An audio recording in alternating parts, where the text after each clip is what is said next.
Estamos iniciando mais um programa Ouvindo Família. Hoje nós estamos com a nossa convidada Tânia Paza, maestre, mãe de 2 filhos, psicóloga clínica, né, e a gerente administrativa da Wilton, Centro de Negócios. A Tânia vai falar um pouquinho para a gente hoje a respeito da alienação parental, um assunto muito importante, né? Na verdade, todas as pessoas que passam por aqui trazem assuntos importantes, cada um com seu grau de relevância. E eu vou estar iniciando a fala, agradecendo, né, a oportunidade, Tânia, né, de estar colaborando conosco. E quero te perguntar, o que nós podemos chamar de alienação parental? Olá, Beatriz, olá você que está nos assistindo nesse momento. Então, né, o que se diz de alienação parental? Né? Um termo novo, mas também, ao mesmo tempo, não tão novo, porque ele já vem desde a década de 80. Na verdade, quem iniciou com essa fala, alienação parental, foi o psiquiatra infantil Richard Gardner, né, onde ele, através dos seus atendimentos clínicos, observou nas crianças, nos comportamentos da criança e começou a pesquisar, né, onde tinha muitas acusações de abusos infantis, alguma coisa nesse sentido. E nos atendimentos clínicos com essas crianças, ele começou a observar alguns comportamentos que não vinham de acordo com as acusações feitas, né? E onde ele, então, com essas pesquisas, ele chegou a esse termo, alienação parental. E o que seria alienação parental? Geralmente, na briga, na custódia da criança, no divórcio que acontece, um genitor começa a desqualificar o outro, no sentido, né? Por causa de brigas, tantas questões que acontecem por causa do divórcio. Então, esse genitor que fica com a guarda acaba desqualificando, denegrindo a imagem do outro, com acusações, com frases que denigrem realmente a imagem desse pai ou dessa mãe que ficou com a guarda. A alienação parental seria isso. A síndrome da alienação parental, no sentido, seria o que acontece com a criança, os comportamentos, assim, os sintomas que vai acarretar com essa alienação. Sim.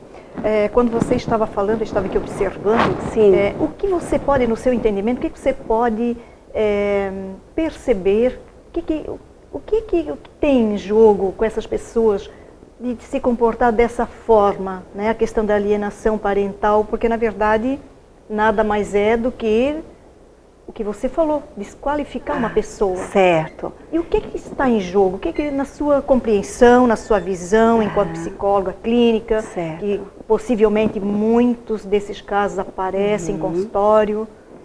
Então, Beatriz, um divórcio ele é sempre um processo muito dolorido, né? E eu acredito que a alienação, na verdade, ela não inicia após o divórcio. Na verdade, ela já se estabelece no processo, né? Porque um casal, antes de se divorciar, então já está em conflito, né? Então, ali já começa a palavra de agressão e muitas vezes na frente dessa criança, né? Então, o que leva, no meu ponto de vista, são N fatores, né? Mas uma coisa que é bem pontual e que fica muito clara nos atendimentos de um casal que está divorciado e que um deles mantém a guarda, que é o alienador, no caso, a gente percebe muita frustração e muito ódio. Então, tipo, é como se fosse uma forma de vingança, né, de atingir essa pessoa que o abandonou, que o trocou por outra pessoa.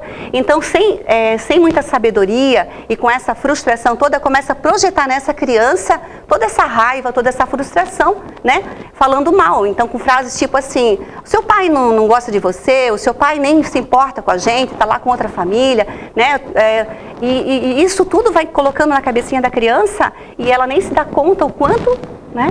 Então, voltando à sua pergunta, o que leva, do meu ponto de vista, seria toda essa questão, essa frustração projetada na situação. Sim, veja só, acredito que não seja, ouvindo a sua fala, que não seja simplesmente um fator, são vários fatores. São vários fatores. Você, na sua compreensão, você acredita que o econômico também pode estar incluso? No sentido, como você diz, do econômico? Essa questão do financeiro mesmo, né? De estar incluso nessa questão da alienação, talvez da separação, e talvez por isso essa alienação, a raiva, esse ódio que você colocou. Para manter a pensão? Exatamente. Ou para... olha, como eu falei, são vários fatores. Se esse caso, essa pessoa realmente começa a alienar esse filho, essa criança, usando dessa forma, como no sentido para garantir uma pensão, para garantir que essa pessoa continue sustentando, dando esse valor financeiro, de uma certa forma o pano de fundo sempre vai ser essa frustração, né? Essa questão da vingança. Mas se realmente ela for por esse caminho, não é nenhuma atitude inteligente, né? Porque de uma certa forma, em vez de incentivar esse pai, ou essa mãe, ou esse cuidador, né? Sim. Porque hoje as famílias, né, são representadas de várias formas, esse cuidador que ficou com a guarda de estar, né, esse outro sustentando ou suprindo as necessidades, não é um caminho inteligente começar por esse, né, da alienação, né? Você quer dizer que embora tenha vários fatores, mas o fundo mesmo, o pano de fundo seria a questão do ódio, da mágoa, dessa frustração, da raiva, dessa mágoa. Claro, como eu disse, tem casos e casos, né? A gente atende várias situações familiares no consultório, né? E a gente também no dia a dia nosso, a gente convive com várias situações e cada caso é um caso, mas na maioria dos casos há muita dor, né? Porque a separação, de uma certa forma, um sempre vai ser o abandonado, digamos assim, não é verdade? É difícil a gente ver dois que chegaram assim a uma conclusão, não, nós vamos nos separar porque nós dois não nos entendemos, não fluímos, digamos assim. A maioria dos casos sempre vai ser um largando alguém, né? Porque encontrou uma outra pessoa, por tantos motivos, mas sempre vai ter sempre alguém se sentindo diminuído. Isso, o abandonado mesmo, né? Veja só, você deu uma pincelada, mas eu vou lhe perguntar novamente. Que tipo de prejuízo você acha que uma criança pode sofrer diante de uma alienação desse porte? Olha, Beatriz, os prejuízos são enormes, assim, e assim, dentro de vários, né? A criança, ela começa a ter um conflito muito grande na sua identidade, né? Ela pode entrar num nível de depressão, ela pode ser afetada no seu meio escolar, né? A sua identidade realmente ela começa a ser afetada, porque uma criança, ela ama o pai e ama a mãe, né? Ela não toma partido assim, eu gosto mais da minha mãe, eu gosto mais do meu pai. E quando a questão do divórcio, e mesmo se é muito conflito no meio, e ela ficou com a guarda da mãe, vamos fazer um exemplo, né? E ela tem um carinho pelo pai, e ela precisa, para o seu desenvolvimento emocional saudável, dos dois, do pai e da mãe. Então os prejuízos são enormes. Começando assim, a questão da sua autoestima, né? Da sua identidade como pessoa futura, como adulto futuro, e isso com certeza vai gerar várias consequências. Então começa a ser afetado no seu desenvolvimento na educação, na escola, né? Com os seus pares, com seus amigos e com o próprio pai e com a própria mãe, porque começa a se instalar uma crise de identidade na criança, né? Veja só, no seu entender, você acredita que essa alienação, ela pode lá na frente, quando a criança for maior, né, pode virar esse jogo? O feitiço virar contra o feiticeiro, pode acontecer isso? Olha, eu até deixo uma dica de um documentário que deixa muito claro essa situação. Que o nome do documentário é A Morte Inventada. Se você colocar lá morteinventada.com.br, você vai ver o documentário que foi feito. E ali tem cenas muito fortes, tanto da criança que foi alienada, que já virou adulto, dando o seu depoimento, como o pai que foi lesado, das pessoas que foram envolvidas nessa trama. E realmente é fato que geralmente vai acontecer isso. Por quê? Porque a criança, enquanto criança, ela não tem muita ferramenta para se defender ou argumentar ou refutar alguma coisa que vem de um adulto. Ela não tem uma independência. Mas à medida que ela for crescendo e vai compreendendo as coisas de uma outra vertente, pode virar o jogo sim, porque quando ela se vê vítima de uma alienação e que perdeu tanto tempo com esse pai ou com essa mãe ou com esse cuidador que ela tanto amava, ela pode realmente querer se afastar daquela pessoa que até então parecia que protegia, né? Sim, até porque, na verdade, o que vai começar a observar, que a pessoa foi cobrada injustamente. Sim. E a gente sabe que isso é um processo, porque conforme tu vai avançando na tua idade, maturidade, a convivência com outras pessoas, a informação, porque hoje existe muito fácil acesso à informação, né? Sobre a própria internet. Então, alienação parental era um termo que eu, como profissional da psicologia, me apropriei não muito tempo, né? Há pouco tempo. Mas as informações chegam na gente muito rápido. E quando tu quer destrinçar e saber realmente, é só clicar lá, né? Então, tem muita informação. Então, a criança de hoje também tem acesso à informação. Então, às vezes, nem digo como adulto, às vezes até como adolescente já tem um entendimento. E então, observando, né, e ouvindo a tua fala, assim, é uma coisa muito interessante. Sim. Porque a criança, possivelmente, embora ela não tenha esse raciocínio, né, esse questionamento, não alcança, né, esse questionamento, mas ela vai guardando dentro de si esse sentimento, né, essas emoções trancadas, abafadas, né, que possivelmente mais tarde isso vai vir a fluir, com certeza, de que forma, como você colocou. Né? Sim. Não se sabe de que forma, né? Sim, e Beatriz, eu até falando com você agora, me veio à mente um caso que eu atendi que deixa elucidar talvez para aquela pessoa que está nos assistindo agora, que está sofrendo isso, ou que está sendo alienador e que não tem noção da gravidade. Eu atendi um garoto, ele tinha 8 anos, e ele era vítima de pais separados. E na primeira consulta que a gente, com você como profissional, a gente sabe que quando atende criança tem que formar o vínculo, a gente às vezes solicita para ele desenhar a família, ou desenhar alguma coisa que represente sua família. E o que me chamou a atenção, que quando ele terminou o desenho, tinha só uma estrada e ele e uma outra criança, no desenho dele da família. E eu perguntei para ele, mas tá, me explica essa tua família. E ele falou, você disse que eu podia desenhar qualquer família. É eu e meu amigo brincando na rua. E aí depois, investigando um pouco mais, o que acontece com uma criança quando tem um divórcio, né? A criança passa a ter, às vezes, 3 lares que ela transita, ou 4 até, né? Então ela fica com a mãe, ela vai os finais de semana para a casa do pai, ela visita o avô materno, o avô paterno, e a casa às vezes do namorado do pai, ou a casa do namorado da mãe. Olha a cabeça dela. E então, nesse momento, o que eu percebi? Ele não tinha uma identidade de família. A família dele era um amiguinho brincando na rua. Então, olha o conflito de identidade familiar que se instala. Claro que com isso, se os pais que são divorciados tiverem uma sabedoria e saber lidar, e se esses ambientes forem saudáveis, que a maioria das vezes também são ambientes conflitosos, né? Porque os avós maternos tomam as dores da filha. Os avós paternos acabam tomando as dores do filho. A namorada, então é um conflito. Muitas pessoas envolvidas. Né? Várias situações. Pensa, se para uma criança uma situação é difícil, pensa 4. Exatamente. Se para um adulto, às vezes, é difícil lidar com um divórcio, em conflito, para a criança, multiplica isso, né? Por muitas vezes mais. Nosso assunto está maravilhoso. Mas a gente está indo para o intervalo, nós já voltamos. A família é uma bênção de Deus, onde 2 torna-se. A família é uma bênção de Deus, onde 2 torna-se. Estamos de volta com o segundo bloco do programa Ouvindo Família. Hoje nós estamos com a nossa convidada Tânia Paza Maestre. Estamos falando a respeito de alienação parental. Tânia, estavas comentando a respeito desse prejuízo, né, que isso pode trazer, né, para uma criança principalmente, né? Eu gostaria de te perguntar, Tânia, quais os profissionais que fazem parte desse processo no sentido de dar apoio para essa família ou para essa criança, para essa pessoa que está sendo lesado? Acho que, não sei se eu posso, né, de repente, colocar essa palavra, né? Como que pode se lidar com isso? Então, Beatriz, a alienação parental, como eu coloquei no início, esse termo veio, né, pelo psiquiatra infantil lá na década de 80, para ser mais preciso, em 1985.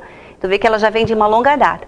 E só recentemente ela foi constituída como uma lei até. Então existe uma lei, né, se você não sabe, fica sabendo hoje, que existe uma lei que ampara a alienação parental, que foi constituída em 2010, em agosto de 2010. Então temos 7 anos aí, né, com essa lei já em vigor, né, mas que a gente percebe que muitas pessoas não têm conhecimento dessa lei.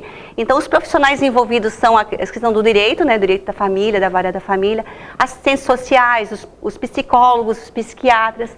E eu vou mais além. Eu acredito que, como isso já está em pauta há 7 anos, existem cartilhas já, né? A própria escola é um meio também que pode abrigar, né? Porque a criança é um meio que ela transita, né, no seu período de vida. Então, as escolas, assistente social, psicólogo, os advogados, né? Esses são os profissionais que vão estar auxiliando nessa... E até mesmo a própria família, ela pode ser um meio, sim, de auxílio a partir do momento que essa família tem muito claro a questão da alienação parental, né?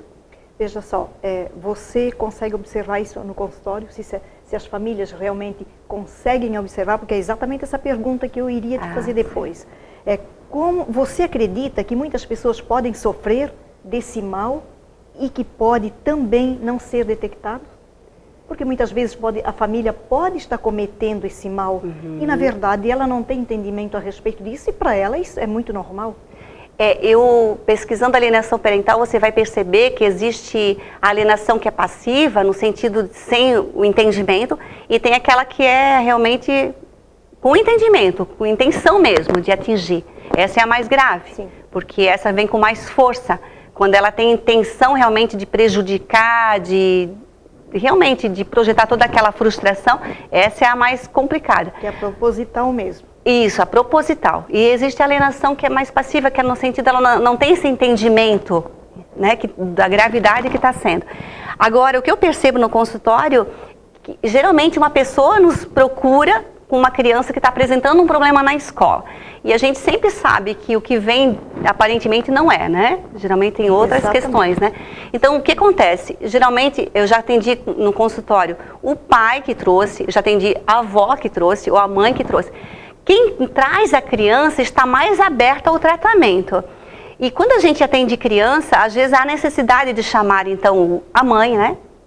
E aí eu percebo a barreira. Existe uma resistência muito grande, porque ela se vê como vítima da situação.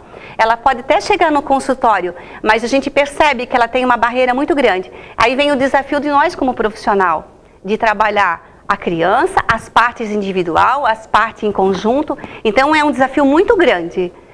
É por isso que a gente, como profissional da psicologia, até deixo a dica para os nossos outros colegas da psicologia, a importância da gente adentrar em locais que possa abranger de uma forma mais ampla a questão, um local que eu acho ideal de a gente invadir, no sentido, se pudesse dizer assim dessa palavra, invadir, ou de adentrar, no bom seria sentido, invadir, adentrar, seria as escolas. Sim. Com o quê? Com palestra, levando cartilhas, né?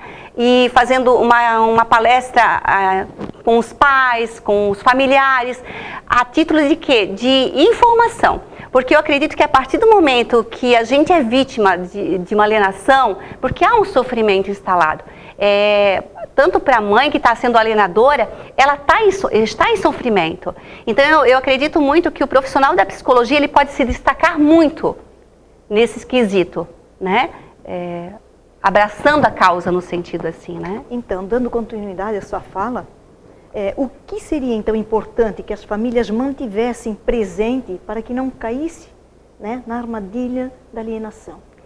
Então, Beatriz, eu sempre digo que qualquer conflito, o que tem que estar presente muito e que às vezes é muito difícil é o diálogo. Primeiramente é o diálogo, né? O diálogo entre as partes, com o profissional, mesmo com o advogado, sempre o diálogo. E se esse diálogo ele não é possível por conta de tantas frustrações e tantos traumas e tantos ódios, né, tanta mágoa, existem várias redes de apoio. Eu tomei a liberdade de trazer um livro, Beatriz, né, com o seu consentimento eu trouxe. Esse livro é escrito pela minha amiga, uma amiga minha, ela é advogada, a Thelma Nunes, né, em outro momento ela vai estar aqui com você. Com certeza. E ela escreveu esse livro, De Volta ao Coração do Pai. Esse livro, ele relata uma situação de alienação parental, onde ela, a autora mesmo, passou por essa experiência, e ela encontrou auxílio na parte espiritual.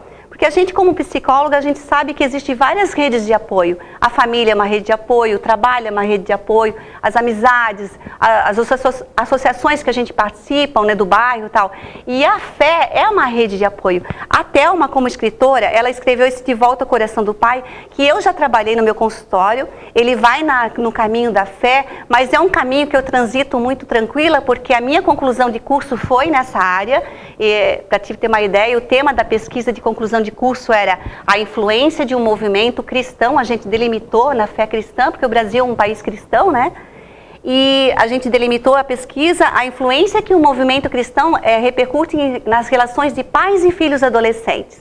Então, nessa caminho da fé, eu transito na clínica com os meus pacientes também, sempre explorando a fé que ele confessa ter, e ali também eu incentivo a ele como uma rede de apoio. E a autora encontrou na fé, e aqui ela destrincha 7 passos que ela conseguiu, os 3 filhos que ela tinha, num divórcio muito dolorido, cheio de marcas, cheio de conflitos, mas com esse apoio ela conseguiu fazer com que os filhos fossem de volta ao coração desse pai ausente. E aqui é fantástico, então deixo a dica, né, desse livro para quem quiser, tiver interesse. E outras questões, existem vários caminhos, então a terapia é fantástica, né, puxando para nossa profissão. É um pouco suspeita a gente dizer isso, mas realmente é uma fantástica, porque vai ajudar você a pensar fora da caixinha quadradinha que você der, né? Vai ajudar você a pensar, elaborar melhor, né, os seus sentimentos, para que você possa realmente, a questão do diálogo, né? Palestra, tantas coisas que existem que você pode, né? As famílias hoje, elas têm oportunidades, né? Isso. De participar de palestras, até próprias leituras, gente, tantos livros, que existe o dia do livro, até eu recebi o outro dia no WhatsApp também, deixe um livro em algum lugar, já deixei 4, já deixei 3, pessoal da Academia de Letras, que eu faço parte também, né? Então, assim, as pessoas têm oportunidade de ter gratuitamente, muitas vezes, né? Palestras, leitura, e basta que as famílias queiram buscar. Exatamente. Isso para o bem de todos os envolvidos, né? Exatamente. E tem outra questão também que eu posso tomar liberdade de deixar aqui, que é uma outra organização que eu também venho fazer parte, que é a UDF, que é a Universidade da Família. E ela oferece vários cursos, inclusive tem um que vai acontecer agora em julho, que é Abençoando Gerações, que dá um entendimento para a pessoa no sentido de questões que eu estou projetando no meu filho agora, que pode percutir na geração futura, né? Nos relacionamentos futuros dessa criança. Então é importante cortar o mal pela raiz, digamos assim, né? E que traz um entendimento também. Então várias questões, né? Terapia, palestra, a questão da fé que ela confessa, buscar apoio nisso também, né? Sim. Veja só, o que você gostaria de deixar para essas famílias, para essas pessoas que estão ouvindo o nosso programa? Que mensagem você gostaria de deixar para elas, Tânia? Então, eu gostaria de deixar uma mensagem de esperança, né? O que é esperança, né? É esperar algo, né? E o que é fé? Tem uma descrição de fé que eu acho fantástico, que diz assim, que fé é a certeza das coisas que a gente espera e a convicção de fatos que a gente não vê. Né? Tem momentos que a gente é inserido numa situação que a gente não vê solução, mas que a partir do momento que você desperta uma esperança dentro de você, com leituras boas, com palestras boas, né? Ou mesmo numa terapia com um bom profissional que vai auxiliar você a pensar, né? a visualizar de uma forma diferente, você vai desenvolver essa esperança no seu coração. E outra palavra que eu deixo é amor. Eu tive vendo várias entrevistas sobre alienação parental e até um advogado colocou, às vezes falta amor, né? Mas o que é amor, né? Nós como cristãos diz que Deus é amor, né? Deus é amor, né? Então, por isso que eu reforço sempre assim, qual é a fé que você confessa? Busque esse amor. Porque o amor, ele cobre multidões de conflitos, né? O que a gente observa, as pessoas amam, isso que elas dizem, as pessoas amam, só que elas têm um amor egoísta, né? Um amor sem sabedoria, né? Exatamente. É um amor cobrança. E quando é cobrança, não existe um amor verdadeiro. O amor, ele vem junto com renúncia, né? Quando eu amo uma pessoa, eu renuncio o meu eu. Então, às vezes é um pouco difícil para a pessoa entender. Eu compreendo que as pessoas que estão envolvidas nessa situação da alienação parental, talvez você está assistindo aí e está falando, né? Talvez está pensando, é muito fácil vocês, né, falarem tudo isso, vocês não estão vivendo o que estou vivendo. Eu compreendo a sua dor também, porque eu sei que você também está machucado, né? Pelo abandono, pela pela rejeição, por tantas coisas. E às vezes sua ferida não é nem pela separação, são questões que você nem elaborou lá de trás, ainda da sua infância talvez. Mas para tudo isso tem uma solução. E eu acredito, né, que tem muito a ver com a esperança que você tem, né? Porque a cada dia é um dia de fazer diferente. Então essa é a mensagem que eu digo para você, que há esperança para você. Tânia, muito obrigada por essas palavras tão significativas e edificantes, né? Acredito que quem está em casa gostou muito, né, de estar ouvindo palavras boas. Sempre é bem-vindo ouvir palavras boas.